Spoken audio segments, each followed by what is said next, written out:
So yeah, I thought altogether, I thought John Beck did a pretty good job. 14-17, no touchdowns though. I mean, I like him and everything, but this red zone thing is starting to bug me. Isn't it starting to bug you? It is, because, I want to see the Redskins do well. It's just they can't seem to get it into the end zone ever. And granted, lately it seems that everything's been being decided by field goals, but, I want to see a touchdown. I want to see 7 points up on the board. Well, to be fair, if Mike Sellers doesn't trip in the end zone, then, John Beck throws a touchdown. We're not even having this discussion, but... Right. I mean, but that's assuming, he's gonna be the quarterback. I mean, who knows what Shanahan's gonna do? I don't. But I think everybody's right. It's kind of John Beck's job to lose, I guess. I mean, that's what everyone's been saying all off season. But he went out there and he played well, and that's all we can really ask for. He doesn't have to be like a franchise elite quarterback. He just has to be a guy that goes out there and, manages the offense. It looks like we're going to have a good game this year with Tim Hightower and Roy Halou. That was a really good game for him. Right. Okay. Guys, we have a show to do. Save that shit for Impact. We have interesting things to talk about. Oh, okay. Right. God damn it, I had to wait in the sidelines and Backlash wouldn't share his slinky. Just get on with the fucking show. And give me that slinky. Sorry. I forgot. No, it's my slinky. Get your own. You share that goddamn thing. No, go away, you freaking bird. You furry. Bird. Fur bag. Bird bag. You're dumb. Okay, wait a second. Before you two go, dumb, don't we have a dark match to do? Oh, right. We got... Right. At any rate, sorry for that interruption, everybody. I forgot. We can only ever talk about wrestling on the show. We can't, have any fun or do anything like that. Yeah. But at any rate... And for the record, forget War Machine. I think Anne Hathaway and Catwoman fits fine in Dark Knight Rises. Save your opinions and watch the goddamn movie. I agree.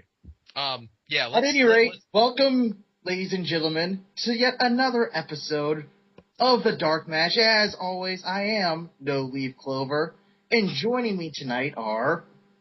Broadcasting live from San Diego, the beautiful town which bore me and which eventually robbed me of my youth. I am the Magpie, Cuckoo-Cachoo. Ironbite Dash, and with me as always is a very whiny and possibly horny and gay pug.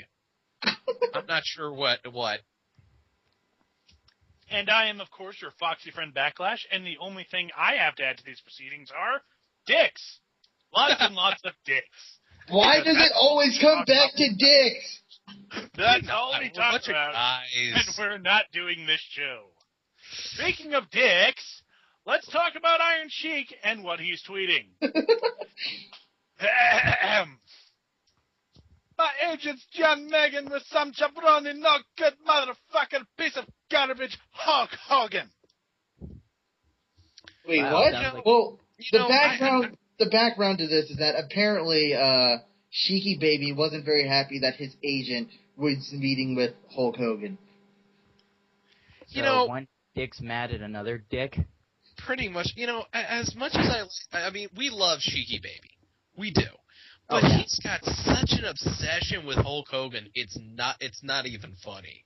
But the thing is, with wrestling and obsessions, as long as it's from a person we love, and they have an obsession, and they're legitimately funny about it, whether if it's Sheiky on Hogan, and he's just pissed about that, or Jim Cornette and Russo. As long as the guy's got a point, he's entertaining, and generally loves the business, I say let the guy have his obsession. Alrighty then. It goes like this. This guy's insane, but we hate him. Fuck him. Make him stop that. This guy's insane, but we like him. Hooray for your heroic stance. At least Sheiky Baby isn't trying to fucking wrestle. That's true. If we're comparing dicks, it's like Sheiky is a beautiful erect one, and then Hogan is just a flappy one with just like a whatsoever. Bad image. Oh, I definitely. Can we please stop talking about penises now? Yeah, I'm gonna stop. Well, we kind of have to keep going because, well, It's the WWE show, folks. Raw and SmackDown for the week ending 8/20/2011. 2 days before my birthday. Whoa. Oh, well, happy birthday there, Magpie. And you know what? Compared to the craptastic that was TNA Impact... We watched TNA this week? No, I did. But I gotta say, WWE, coming off of what happened at SummerSlam, and with the craziness and the insanity and the awesomeness and the what the hell is... And according to Kevin Nash needs to die. Love you, Joy. Thanks, Joy. Thank you, Joy, for that commentary. We love you. Oh, love it. I actually don't agree because, well, Kevin Nash is being Well, used let's get to that when we'll get to that when we get to Yeah. that.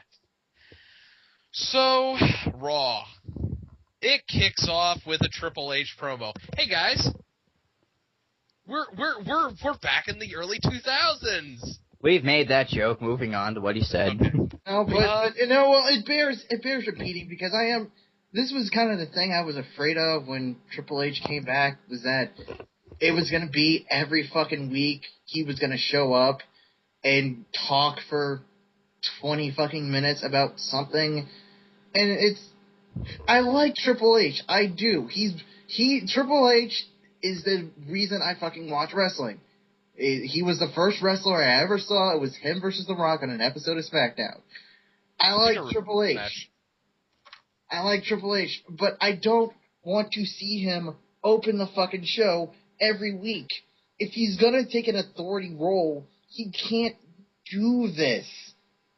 You have to take a back seat, Triple H. I can't be behind this. Or if he wants to be on the TV, he Triple could... H and backseat just don't go together, unfortunately. So I think we're unfortunately going to have to get used to this. And I'll get into this more at the end of the show, but I don't know. Does anyone else have anything else to add to this? Well, just go on No Leaf. If he wants to be on TV and be an authority figure as a character, you know, he can do the promos once in a while if they really have to further a plot. I mean, I prefer to see wrestling, but if they had to, I guess he could, like, once in a while. But why doesn't he have, like, okay, there's a match, there's something going on, or some plot development, or this guy does a promo, and then, hey, Triple H is in the back in the office chilling, he's making decisions. What's he doing? You know, just, if you want to be on TV, do something like that. Yeah. Yeah.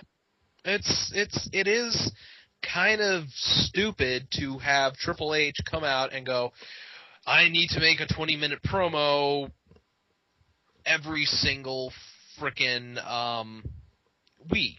It's not needed. I mean, I also need to point out, that's how they start Impact every week. Yeah, and to do a comparison, at least when Triple H goes out there and does a promo, he's trying to further the plot line. It isn't like completely nonsensical like TNA where a guy will be talking 20 minutes and you're scratching your head wondering what just happened. Like, you know, Bully Ray going, I'm in charge because Hogan and Bischoff aren't here. Really? Scott Steiner, Gunner, Abyss, they're all fine with that? Okay, whatever. So Triple H is talking about what happened at SummerSlam, basically, which is, as we all saw, controversy! John Cena's foot clearly under the ropes! Controversy! Is that, like, again, is that, like, the fourth time or the fifth time they did, like, the under the rope? Oh, he got screwed because his foot was under the rope. It wasn't under the rope, it was on the rope. Well, it was literally you get under on the rope, that idea. Wasn't that, like, the fourth or fifth time they've done that in this year? Pretty much. In fact, let's see, Christian had it done to him. Actually, no. Wait a second here. This has only been the second time in a major pay-per-view they've done it. Oh, well, I'm not saying back-to-back, but I thought it was I feel like at least they've done it one other time. time besides that. If they have, it just doesn't register with me. I swear it was 4, but I'm not trying to make it sound hyperbole like they do it too much or back-to-back. It's just I swear it was immense like 4 times, or at least 5 tops. Triple H also comes out and says, you know, John Cena and CM Punk had a great match, and you know what? Later tonight, I'm going to go talk with Cena, look him in the eye, and I'm going to apologize. But the thing that, and he also talks about Kevin Nash. Hold on one second. Okay, she's not going to come out. I figured she would come out every time I mentioned the name Kevin Nash. Okay, but Triple H basically says what I kind of suspected. Nash called him up, asked for some tickets to SummerSlam. He left them at the will call office. That was the involvement. Is it true? We'll decide a little bit later. He also says that he also makes it clear that despite everything that happened, CM Punk did win the WWE Championship, and then Alberto Del Rio did cash in on CM Punk and then win. So Alberto Del Rio is the undisputed champion, and he's not going to change that. Fair is fair in Triple H's eyes. Yep. Yeah. If you guys can't tell, my fiance is not happy with Alberto Del Rio being champion at the cost of CM Punk. Speaking of... Sorry. Well, put her on the mic and let her vent. Well, No. Maybe I think we covered this angle enough in the SummerSlam review. Yeah. And I guess we'll get to Del Rio later on tonight. Or actually, probably now, because he's about to have his promo, isn't he? Yes, he is. He comes out, and you know what? He's been saying it for weeks and weeks, that it was his destiny to be WWE champion.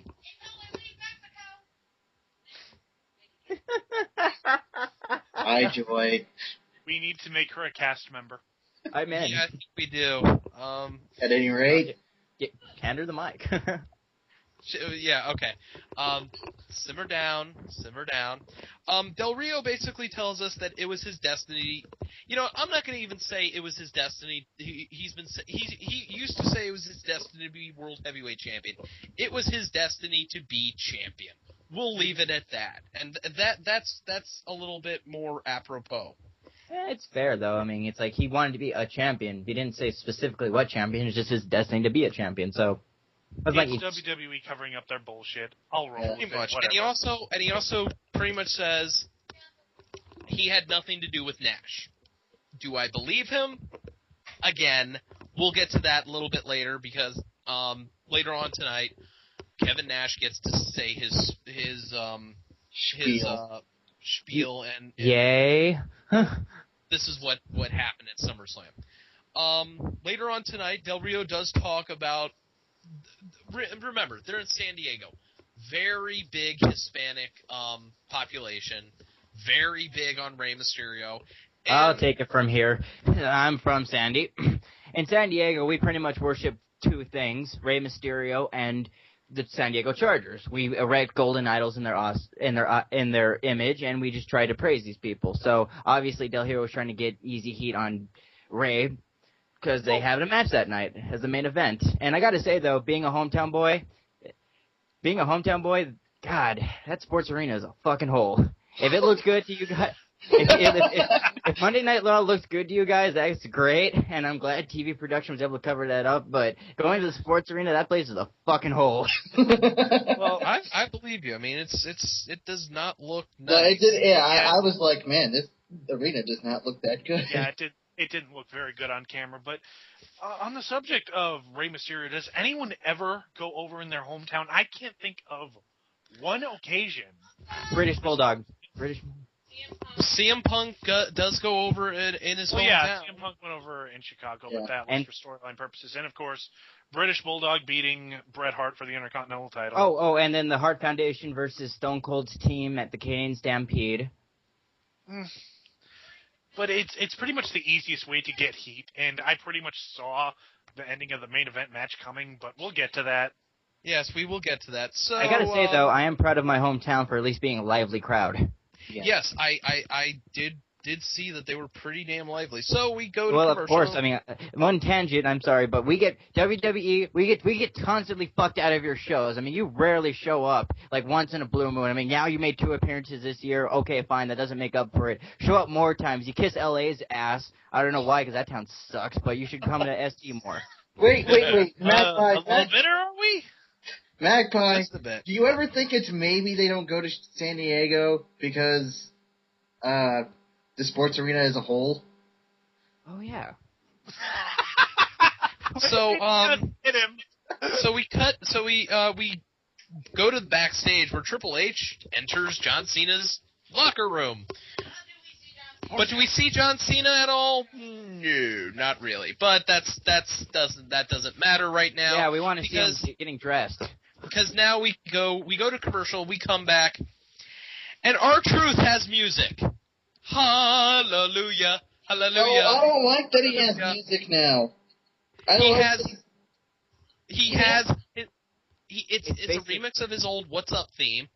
So if you want to sing along, go ahead. He's not going to rap with you. He should have just done the remix of him just hating the crowd. I think if we flash back to one Dark Match episode where I recited it, he should just do a remix of that rap. People over there, go die. We also might be pointing out that the little spiel that plays at the beginning, it now says, "The truth has set me free." Oh yeah, that did. Really? I did not see there was a change. No, I actually went back and watched it again just to make sure. Okay, well, R-Truth is going to be taking on John Morrison in a Falls Count Anywhere match. And in by the first of many matches that should have been fucking singles matches on SummerSlam. Right, and speaking of which, Morrison did an old-school picture-in-picture promo. Bravo! I like that, though. Yeah. You know what? They did it for old-school Raw. They did it for tonight, and it worked beautifully. And speaking of beautiful, maybe it's a resurgence of that, because I think if they try to do that on a more daily basis, like they did back in the day, or a good once in a while, it's a good way for these people just to get over on their own. Yeah. But and speaking of beautiful, John Morrison comes out and according to my fiancee, is looking just gorgeous. Well, he's dreamy. I mean, I could picture, looking at his abs, I could picture running down the field with him holding hands. I would think that he was way hotter if he wasn't such a punk ass for his girlfriend. That is true. Or even if they're not together, he needs to dump Melina. No, you can't be fair with the hotness, though. Him on his own is hot. You can't let that bitch ruin his hotness. Okay, Magpie, you're right. He's hot. You want his bod. Yes. Y'all have a man crush on John Morrison. Let's talk about the match. It's a great match. Oh yeah, damn good match. I've been leery about John Morrison getting his ass kicked week in, week out by R-Truth, and the fact that R-Truth was the one who hurt him, whether it was intentional or not. They actually come out and have a damn good match. It's just one of those matches that, you blink and you're going to miss a spot, but then you blink again and there's another spot. Both men get a pretty impressive offense. And why does R-Truth think water is an effective weapon?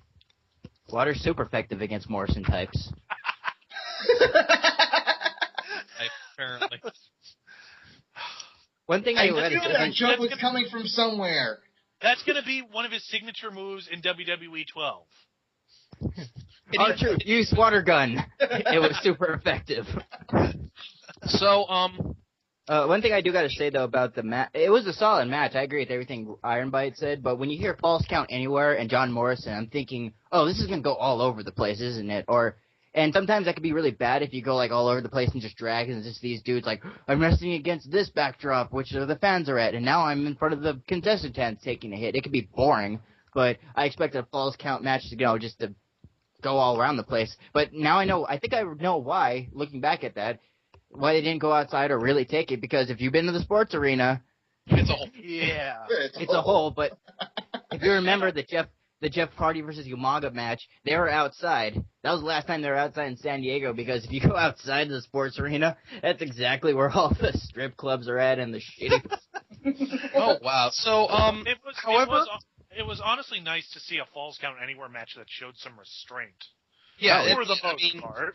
The last time we saw Morrison in a Falls Count Anywhere match was against The Miz. Wasn't it The Miz and Daniel Bryan when they had that? No. It was The Miz and John Morrison for the WWE Championship. Oh, that match was good. And that match was good. This match was, like we said, it's solid, but that's because I think it's R-Truth, and John Morrison was looking legit pissed at him. Yeah, let's not take any credit away from Morrison, because he looked good, too. I mean, Morrison's always been a stand-up performer. We don't like his attitude, but he's always been a good performer. Yeah, but he was pissed at R-Truth. One thing that confused me about the match, though, okay, he hits the Insiguri where he just kicks him in the face. He hits that like 3 different times in the match, and it's only when he sits down in a comfortable chair is when it's like, that's when it's like, okay, now he can get the 3 count. Well, actually, he hits the running knee over the rolling chair that he stole from Michael Cole. Well, that's my point, though. Didn't he hit the running knee like 2 other times, and it was only with the help of the chair. That's when it equaled death. Well, you know what? It's chairs. It's the essence of Michael Cole in the chair. It just spells death for anyone. That's pretty much it. It's the fact that it was Michael Cole's chair that's why R-Truth lost. And also, I'd like to reiterate, this is the first singles win Morrison's gotten since he came back. So yeah, well, if he keeps talking about how awesome Melina is, that's not going to be. Hold up, guys! Our producers are bringing us breaking news. Okay. Apparently, Matt Hardy has been arrested for a DUI. DWI. DWI. Oh, wow. Really? Cold-blooded. I'm trying to figure out if I'm supposed to be surprised by this. It's a first breaking news for our show. Okay, actually, my fiance and her friend would like to ask us, do we care about this? No. Oh. Moving on. CM Punk is arriving back. I honestly do want to point out, because this was actually really funny when I found out, WWE has trademarked the phrase Mr. Future Endeavor. Morrison? Yeah.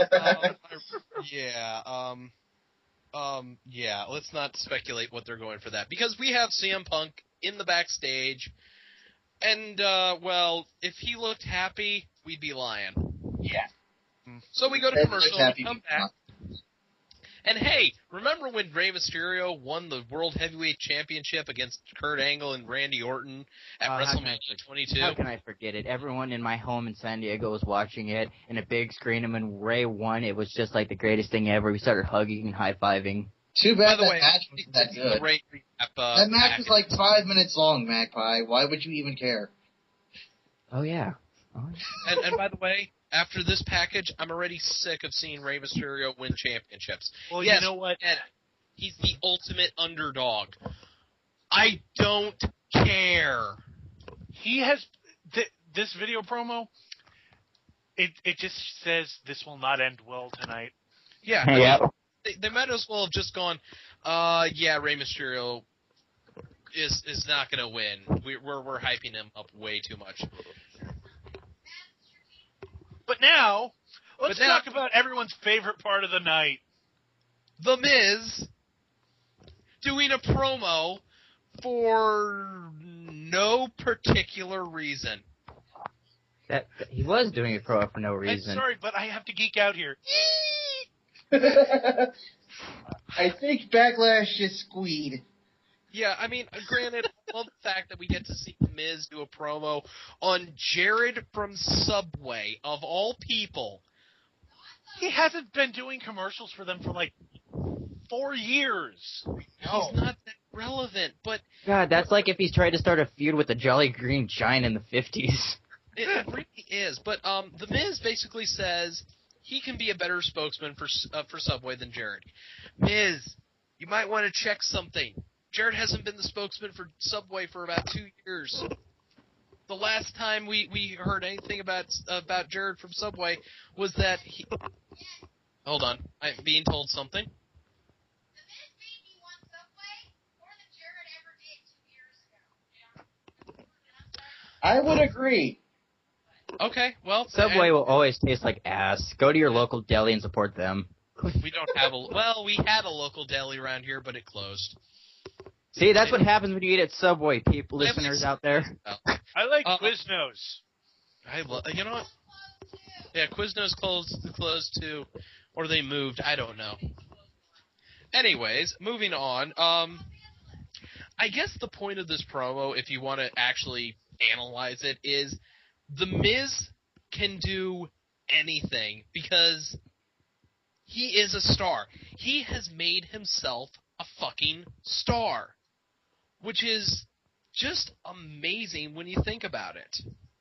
He's entertaining. I love him. That guy he's entertaining, and I give him the credit for everything he's done in WWE, and I think giving the title is a good point. But at the same time, though, I wish he would have put a lot of energy into some of his work rate. Granted, though, he's solid, but he could be a little bit more better if he worked on it just as much as he did work on being a star. That is true. So we go to the backstage. Oh, go ahead, Backlash. No, I was going to say the only reason I think this promo happened was for The Miz, for the sake of being The Miz.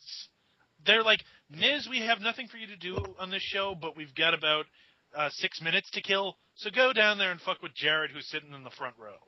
Or if anything, he was just like, Miz, we need you to do a promo for 10 minutes. He has a sandwich. I don't know what to do. Wait, looks at the sandwich. I got an idea, guys. I got an idea.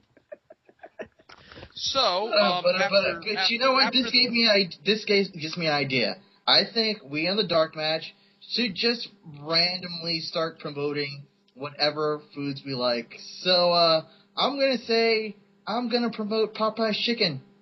Everybody try. Really? You're gonna promote Popeye's chicken? Yes, really. I'm gonna be that guy. I'm gonna promote Popeye's chicken. I don't care what it means. I don't care what you guys say. That shit is fucking delicious. If you're going to do that, I might as well promote Wonder Bread. I'm going to promote Gordon's Fisherman's shrimp. Let's see, what's a food I want to promote? It was this thing I haven't had in a while, and it was really good. Oh, pussy. That's the food I'm promoting. Oh, God damn it, man.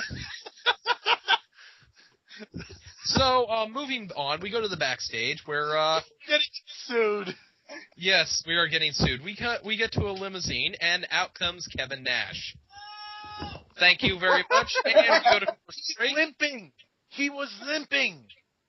Kevin Nash was limping. Freaking tore his quad either getting out of the limo, which I would not put over on him, or from the fucking powerbomb from SummerSlam the night before. Either way, Jesus fuck, is this man made out of pretzels? Pretty much. So we come back from commercial with and Trace Adkins is at ringside, and they promote his new CD for whatever reason. And hey, we have a Divas match. Wait. Is this the guy that sings Honky Tonk Badonka Donk? We're on Raw. Anyways, I gotta say though about this Diva match, the first 2 minutes of this Diva match was actually really good. It had psychology. There was a psychology in a Divas tag match consisting where the Bella Twins were in it too. Bella Twins, Kelly, and Eve Torres. There was the fact that there was 2 minutes of psychology is a testament to I think it's Goldust and William Regal who's in charge right now. Oh, really? Or is it just Goldust? It might just be Goldust, because William Regal... If it's William Regal, that'd be awesome. Regal's down in FCW doing his thing right now, so I would think it's just Goldust being the agent for it right now. Good for him, though, because I really liked the first opening of this match. My uncle got a chance to watch it before I did, and he was like, dude, Divas match had psychology. I'm like, next thing you're going to tell me Eddie Murphy was in a vampire movie. I didn't believe him. And I... Wait, Eddie Murphy was in a vampire movie. No, he wasn't! Moving on. Yes, he was! No, he wasn't. That was remember. Anyways.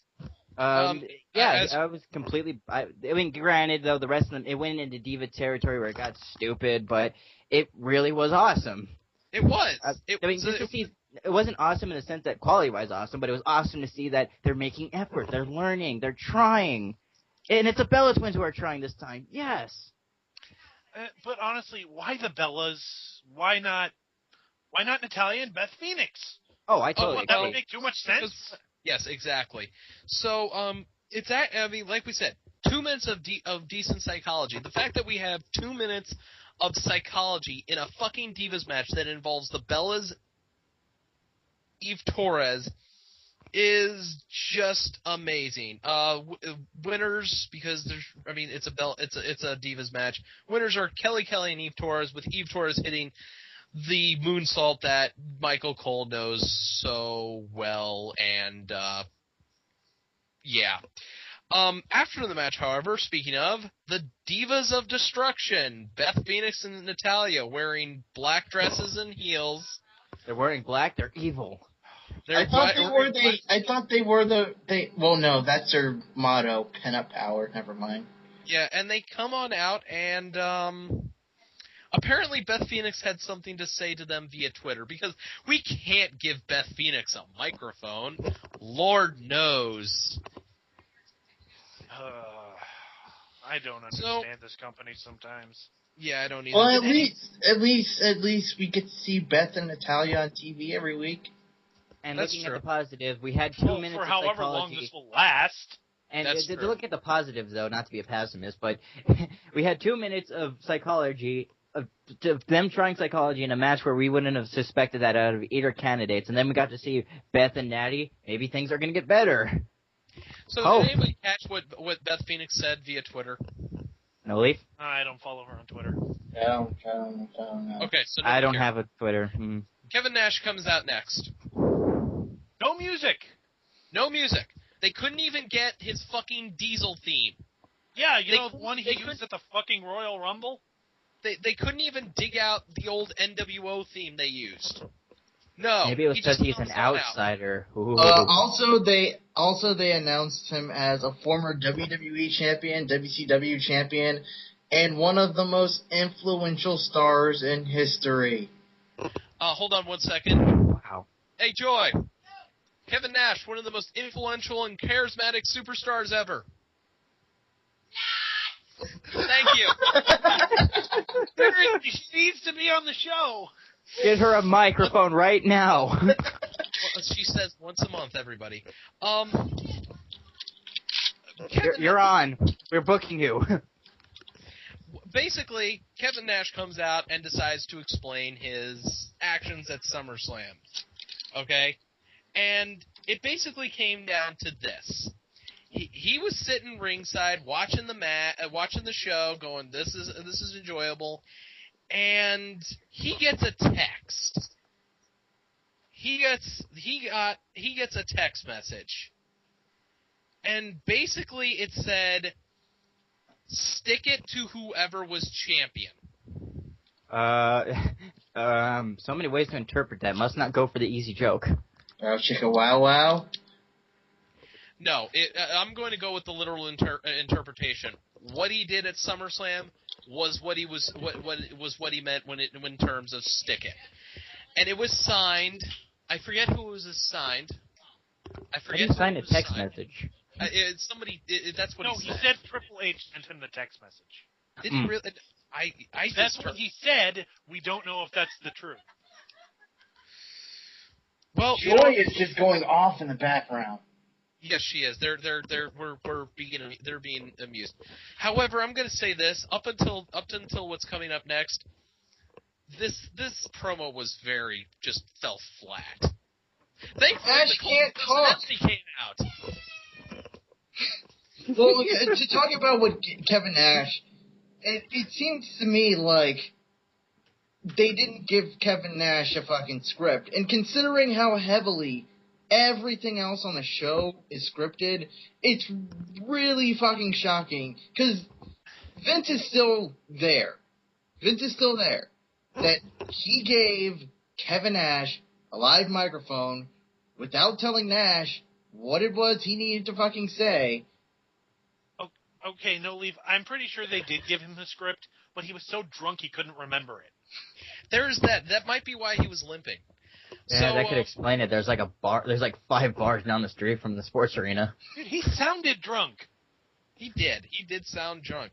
So out comes Punk, and Punk basically says, if what Nash just said was true, then what Triple H said earlier was a lie.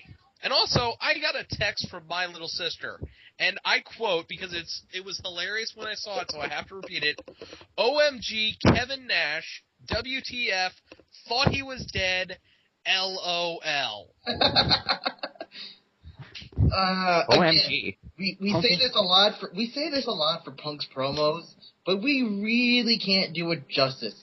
You have to watch it yourself, and you also have to watch Punk struggle to fucking get a halfway decent promo out of Kevin fucking Nash. Because Kevin Nash was clearly fucking outdone in this promo, and there was a report that said that the people in WWE didn't really like Kevin Nash's promo because it was too insidery and it felt too 90s. It was. It really was. Yeah. Talking about how him and Scott Hall changed the business and how because of him and Scott Hall now Punk has guaranteed money is like the people that don't know what you're talking about are fucking confused, and the people that do know what you're talking about don't give a shit. So, and speaking of knowing what you're talking about, Punk did have some great comebacks for them, and one of the ones he had great comebacks to Nash. I mean, some of the comebacks he said, I'm like, holy shit, he remembered the Great Oz? I thought only us in the dark match who watched those matches know that reference. Okay, hold on. My fiance has something on the tip of her tongue. Okay. Kevin Nash says that him and Scott Hall made sure Punk would have a paycheck. And I'm sorry, Punk has always been better on the mic than Nash or Hall ever were, drunk or sober. I have to agree with her on that. Yeah, she's right. Yeah, we agree 100%. And Punk wants to says, Kevin Nash calls Punk a chef at a Waffle House. You know what? I've been to a Waffle House. Punk looks nothing like a chef at a Waffle House. And Waffle House is awesome. He would be a janitor at Waffle House. Not a chef. And if we're talking about appearances, yes, it is. And if we're talking about appearances, like, I'm surprised Punk didn't oh, you look like a chef at a Waffle House. Punk should have just came back with, yeah, you look like a bouncer in a shitty strip club. And considering they were at the sports arena. And trust me, being one of those guys who goes to the sports arena nudie bars, that wouldn't be like a reference that would be a good reference to use. I love Les Girls. Go see it. Tip the girls really well. Okay. So Punk says, you know what? Screw it.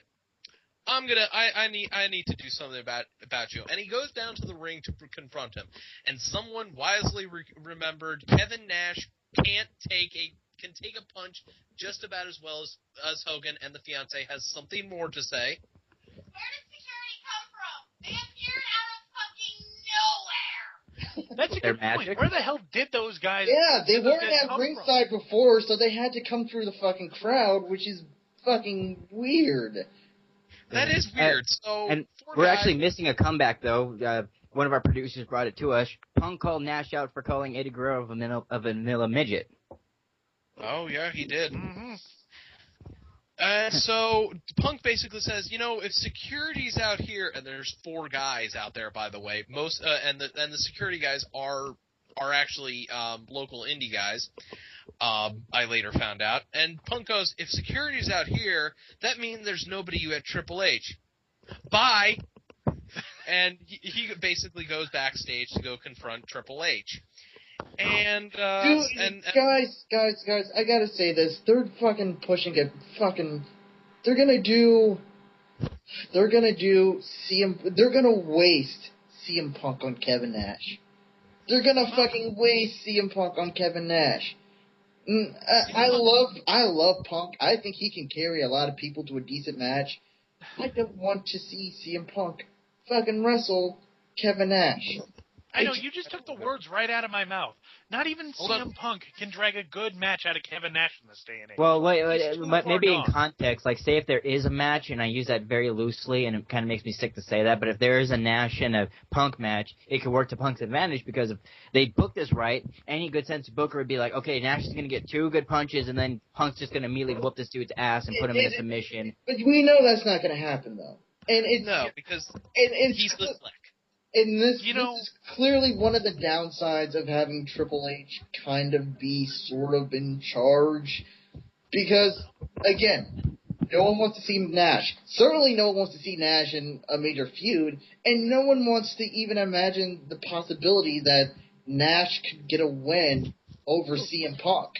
If anything, like not last year, but a couple of months ago when Shawn Michaels did his promo with Punk and Michaels did their promo, I was like, why the fuck didn't we get that match? I would have loved to see Michaels versus Punk. That gave me that feeling, even though I knew it wasn't going to happen. And this is, like No Leaf and Backlash says, nothing to be excited for, because it's like Nash and Punk. That wasn't something I would scream dream match in my head. That's true.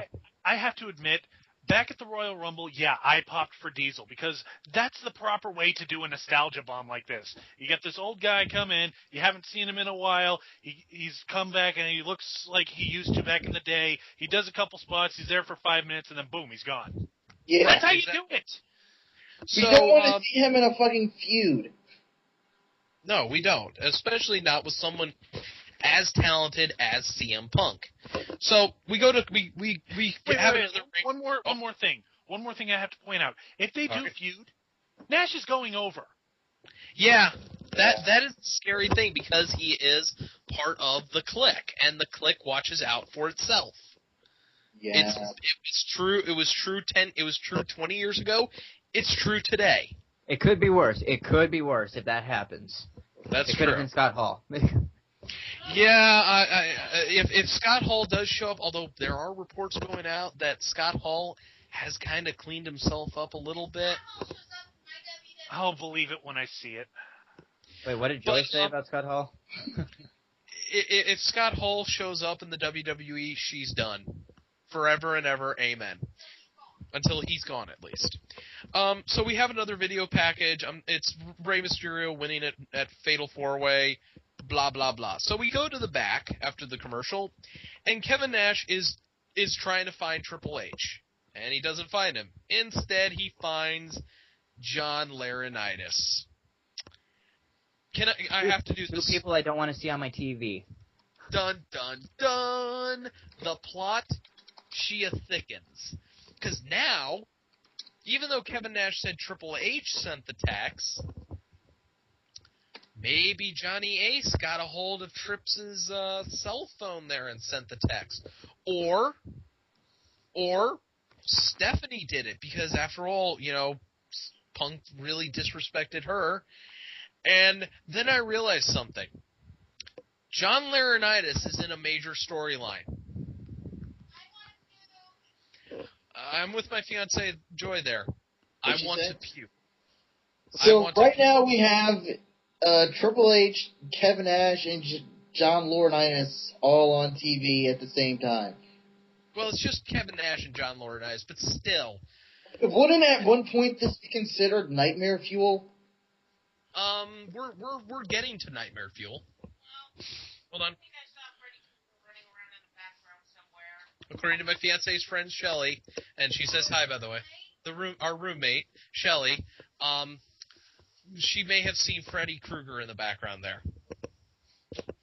Well, tell Freddy to stop. This is fucking scary. It really is. So after that, mercifully, I can't talk. Wait, Freddy Krueger's in town? I should have gone hang out with him. Damn it. Here, I'll take it. I'll take it if you can't talk. Our next match is Alex Riley versus Jack Swagger with Dolph Ziggler and Vicky Guerrero on commentary. And this match is kind of overshadowed by the frickin' commentary. Because, as has been reported, an anti-bullying nonprofit basically called out the fact that Jerry the King Lawler was calling Vicky Guerrero fat. And I need to go off on a tangent here. Where were these people? Vicky Guerrero, by the way, is not fat. She is in the best shape of her life at her age. She is a remarkably strong woman who had a huge tragedy in her life. The fact that she gained a couple pounds is understandable. The fact that she has kept numerous other pounds off is even more cause for applause. That being said, where were these people when fucking Laycool was calling Mickie James fat, when Mickie James barely has an ounce of fat in her body unless you count her saline-enhanced boobs? Well, to answer that question, those PC jerk-offs didn't have the power like they do now. So if they would have voiced their opinion, WWE would have been like, fuck you. It's just some jerk-off. WWE still gonna be like, because Genghis said this on the forums, and this is kind of the reason why I wish Genghis wasn't going to college, because he could probably articulate it better than I could. But this is just the problem with the WWE. When it's the face when it's the face calls the heel fat, it's okay. When the heel calls the face fat, then oh no, that's wrong. You know, it's like the Bellas calling the Bellas called Karma fat, and that's wrong because they're the Bellas. It's okay for King to every time fucking Vicky Guerrero walks out to have like a fucking 20-minute stand-up comedy roast where he goes through every lame-ass joke in the book about what a hideous, heinous pig Vicky Guerrero is. And I know it's just wrestling and it shouldn't matter, but it's kind of fucking disgusting. And the point being, though, to stop on your tangent, though, who cares if the Bella Twins called Karma fat? Yeah, you could look at it as fucked up, but they're the heels. You're supposed to not like them. They're supposed to do evil shit that you cringe on. That's why you want to see the babyface whoop ass. Fiancee has nothing to say about that. Okay, that's nice. I actually, you know what I did when King started pissing me off? The great thing about a television, you can turn the sound off. That's true. Alex Riley, getting back to the match, Alex Riley and Jack Swagger have a damn good match. At least from what we see of it, because they keep cutting to commentary, we can hear them. We don't have to see them. Well, it's kind of funny because Dolph is fucking consistently just owning Lawler on commentary. Dolph's the man. Hold on 1 second. Our roommate Shelly would like to chime in. We have a lot of guest stars today. I know. Shelly, please speak up so that the mic can hear you from across the room. That's what we call radio. Why are we watching it on television? I can't disagree with her on that. You know what we need? You know what we need? We need a new show called The Women Ironbite Knows. Yeah, the Women Ironbite Knows. I would, you know what? We could actually probably do that. So getting on to this match. Okay, she's okay with it. We'll start hashing out what they can talk about. But What can you talk about?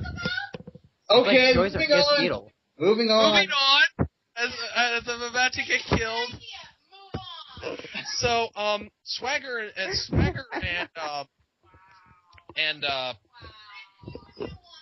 Your yeah, wife is funking you out. It's great. And it's recorded. I'm so glad Duos Angel is not here. I'd be getting my ass kicked. Yeah. She's so emasculating you. It's perfect. I know. So Alex Riley, Vicky Guerrero gets up after a while and steals JR's hat, and then goes up to the ring. What did his hat ever do to Vicky? Why is she taking it out on his hat? I don't know. So she gets up on the apron and provides the distraction for Swagger to hit the gut wrench powerbomb, and Swagger was not looking good after that gut wrench powerbomb because Riley sandbagged him. I mean, Riley sandbagged him bad. And afterwards, after Jack Swagger picks up the victory. Okay. Dolph Ziggler gets a hold of JR's hat, puts it on the ground, and stomps on it. What did the hat ever do? He wishes he could wear that hat on his perfect block hair. I think the best visual of that was just JR looking down at his hat, trying to fix it so it wasn't quite so squished. And he was like Charlie Brown. He's making the best of the situation. He's like, crap. My hat. Oh, hold on. I didn't have something again.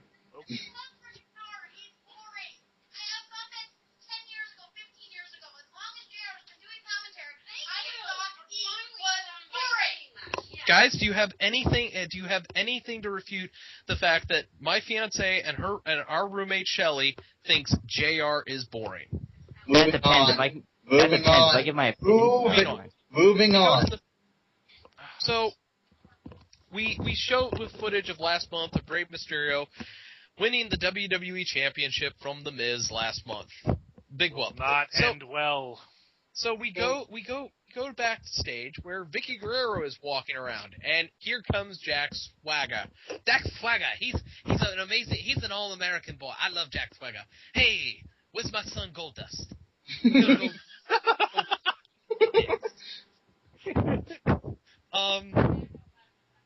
Basically, the whole point of this is Jack Swagger puts over the fact that Vicky Guerrero has managed world champions, and Edge wouldn't be where he was without her.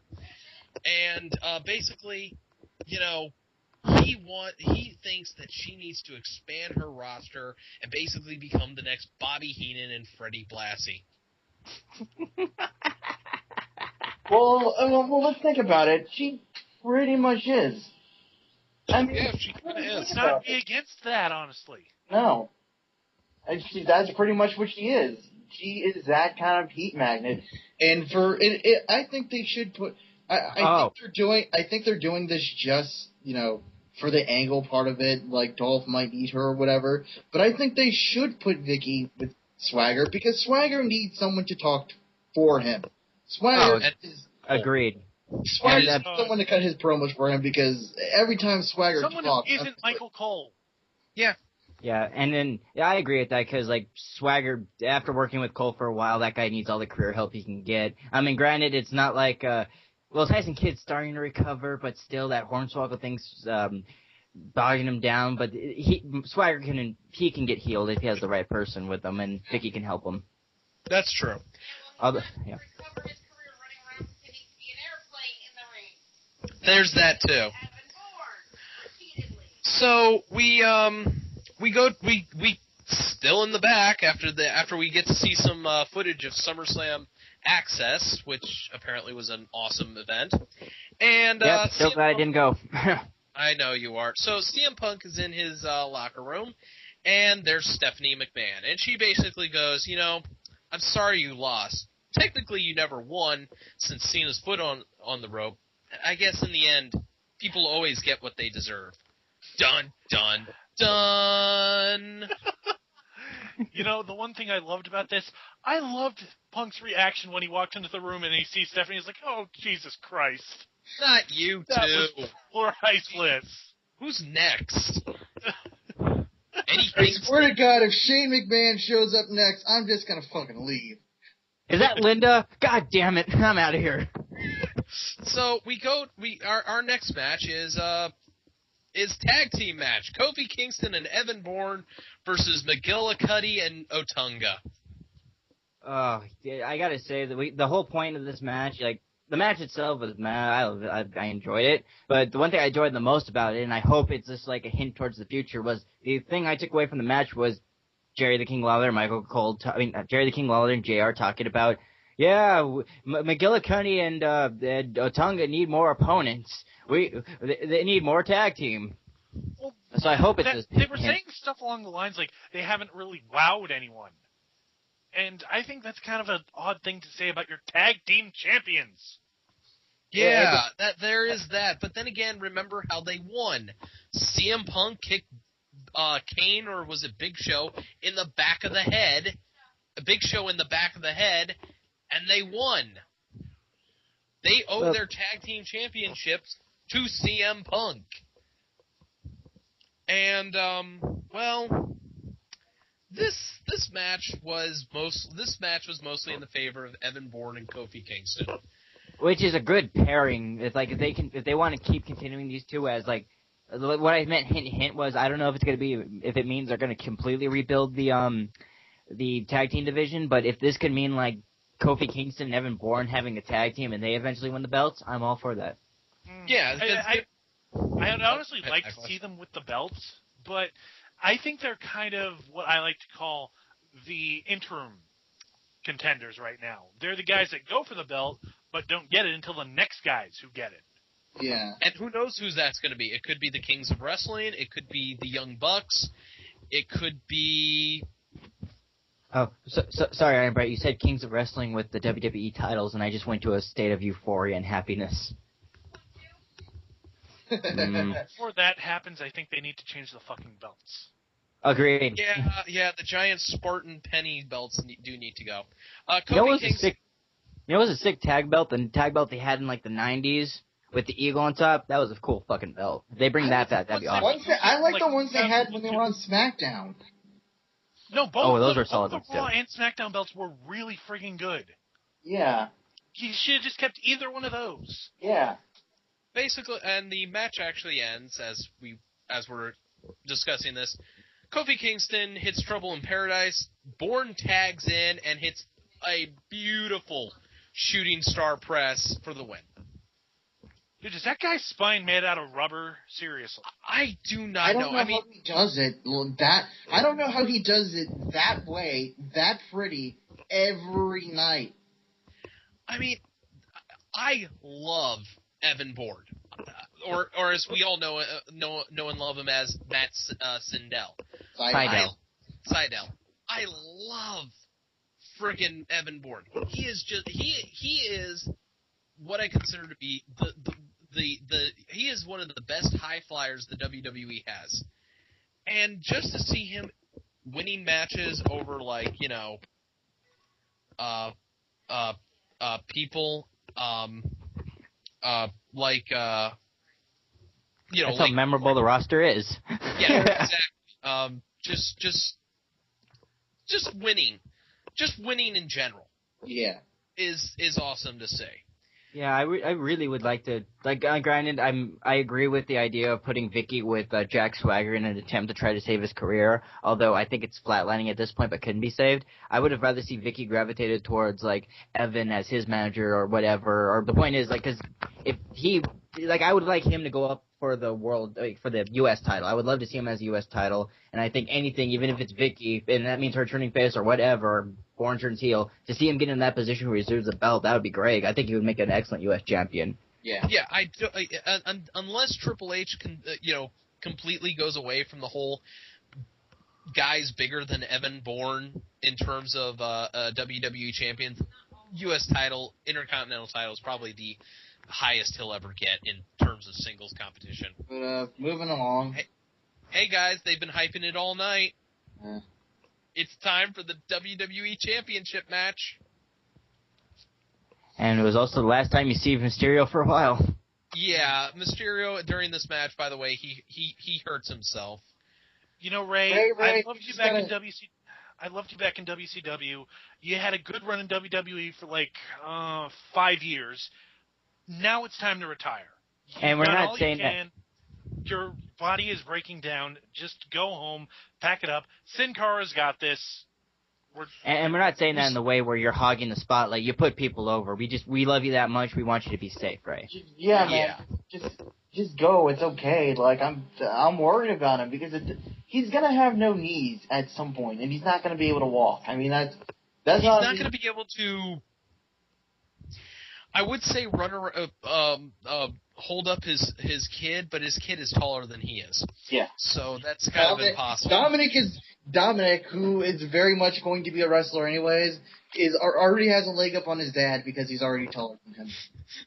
He got a leg up on his dad. This match, once again, Rey Mysterio, Alberto Del Rio, quite possibly the best match of the night. Okay? I'm gonna go out on that limb and say best match of the night. Yeah, definitely. Oh yeah, definitely. It had enough time to it. They were able to. Both men were able to hit their signature spots, and the ending just comes right the fuck out of nowhere. And I gotta say though, for to be bored of I've seen these guys wrestle 1,000 times, and not 1,000 times, I'm being hyperbole, but to see these guys wrestle a lot and they still put on this entertaining of a main event with just those two, even though we've seen it before and it's still captivating, it shows to their chemistry and their talent. It's like, shit, we've seen this match a lot, but it's still entertaining, so that's good. Yeah. You know what? It was a damn good match, but the finish did bug me because it just kind of happened. I mean, I know Alberto reversed the big splash or little splash or whatever the fuck, but he wins with knees to the gut. Yeah. He basically wins with knees to the gut. And after the match, I'm guessing Rey Mysterio said, "Dude, I'm hurt. Make me look good." Alberto Del Rio just decides to just destroys him at ringside. He applies that cross arm breaker like there's nobody's business. And out comes John Cena, who books it to the ring. And when I say he books it, I thought he was going to miss. And he comes in, and Del Rio does not release the arm breaker like, usually. Cena gets in, and he just starts hammering away. Hey, Brian Kendrick, look at what John Cena did to Alberto Del Rio. That's how you make an angry, pissed off beatdown. Yes, thank you, Ironbite. That's how you make it convincing. That's how you brawl. Yeah. I'll let you guys talk about his promo, and then I'll say what I gotta say. Del Rio manages to make it out of the ring, and we get angry Cena on the mic. Cena actually is displaying some emotion. Wait, isn't it Orton that we're usually complaining about, and Cena's more emotive? I haven't seen much in the way of Cena usually has one emotion, which is I'm happy-go-lucky. Nothing really gets me down. This was angry Cena. I'm pissed. I had one hell of a weekend, but you know what? I'm not mad at Triple H. I'm not mad at Punk. I'm mad at you, Del Rio, dude. You've had the exact same situation with someone cashing in Money in the Bank on you after a grueling match happen twice now to you. I think you should be used to this. Oh, I'd be totally pissed if I was Cena. But also there was a special guest star. You were right about it being a hole. There was a mouse that crawled by Ricardo Rodriguez and Alberto Del Rio. Oh, don't get me fucking started on the sports arena, dude. I've seen some horror stories in that place, dude. One Slayer show will scare me. One Slayer show, all it took for me to scare away from that place. And basically, Cena cuts a promo full of raw emotion, full of passion, full of anger, full of stuff that we would like to see Randy Orton do. And basically, you might have been destined to be champion, but now you're not. You're not only a champion, you're a target. And snap is going after you. Gee, what's going to happen at Night of Champions? Anyways, Backlash, you want to say something about this? Yeah, I mean, after everything tonight with Nash, and then while I'm digging Angry Cena, it just feels like everything's back to normal now before Money in the Bank. With Cena being the top guy, the backstage is full of fucking morons, and I've just kind of given up on WWE ever being the kind of company I want it to be, by which I mean consistently good. I don't think it's bad. I understand. I kind of get that. It's not bad. There are good parts. There were good matches, and like I said, I'm liking Cena's emotional, rage-filled promo at the end of the night. But everything it feels like we've been here before. It feels like all the specialness of Money in the Bank. When it happened, it was amazing, and now it's just gone. Now you know how I felt after. Now you know how I felt the Raw after. No, sorry, this Raw and SmackDown after Extreme Rules. Yeah, there's that. Anybody got any more final thoughts on Raw?